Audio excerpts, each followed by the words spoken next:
sur franceinfo.fr, les sociétés pharmaceutiques Pfizer et BioNTech annoncent que leur vaccin est efficace à 90%.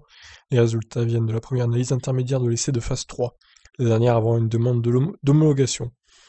Un nouvel espoir dans la lutte du Covid-19, le vaccin développé par l'américain Pfizer et l'allemand BioNTech est efficace à 90%, affirme lundi 9 novembre les deux sociétés pharmaceutiques après la première analyse intermédiaire de leur essai de phase 3, la dernière avant une demande d'homologation.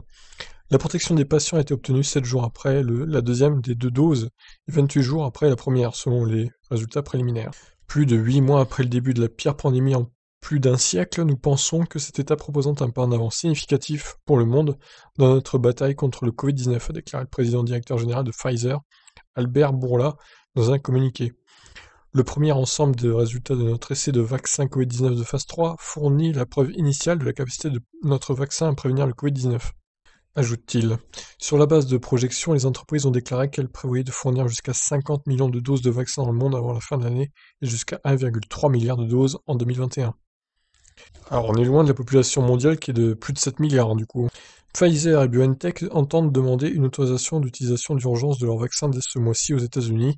Ils estiment que les 3 critères nécessaires, efficacité, absence de risque pour la santé et capacité de produire à grande échelle, seront remplis d'ici la fin du mois.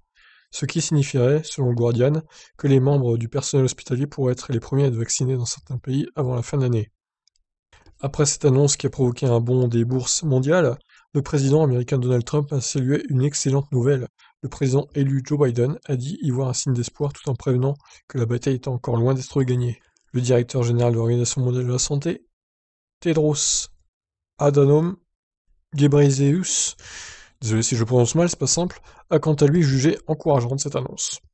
Nous saluons les nouvelles encourageantes en matière de vaccins provenant de Pfizer et BioNTech Group et saluons tous les scientifiques et partenaires dans le monde qui développent de nouveaux outils sûrs et efficaces pour vaincre le Covid-19. Bon, bah c'est pas trop mal comme nouvelle. Bon, après moi je suis toujours un peu prudent concernant les nouveaux vaccins qui viennent de sortir. Perso, moi je me ferai pas vacciner dans l'année qui vient. Je préfère attendre de voir comment les premières personnes qui sont vaccinées ça se passe pour elles, s'il n'y a pas des effets secondaires pour certaines personnes, etc. Après voilà, je pense que de toute façon il n'y aura pas assez de vaccins pour toute la planète en 2021.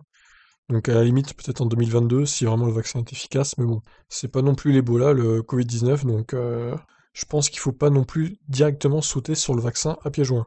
Peut-être que les personnes à risque qui ont plus de 60 ans, oui, c'est peut-être conseillé pour elles de se faire vacciner. Après, pour les personnes entre 20 et 40 ans, bon, je suis pas sûr qu'il y ait une urgence absolue, mais bon, après, peut-être que je me trompe, je ne sais pas. Voilà, bah écoutez, je vous laisse réagir quant à cette nouvelle. Est-ce que vous êtes intéressé, vous, par ce potentiel vaccin, ou est-ce que vous feriez vacciner, du coup? Allez, je vous laisse réagir. Ciao!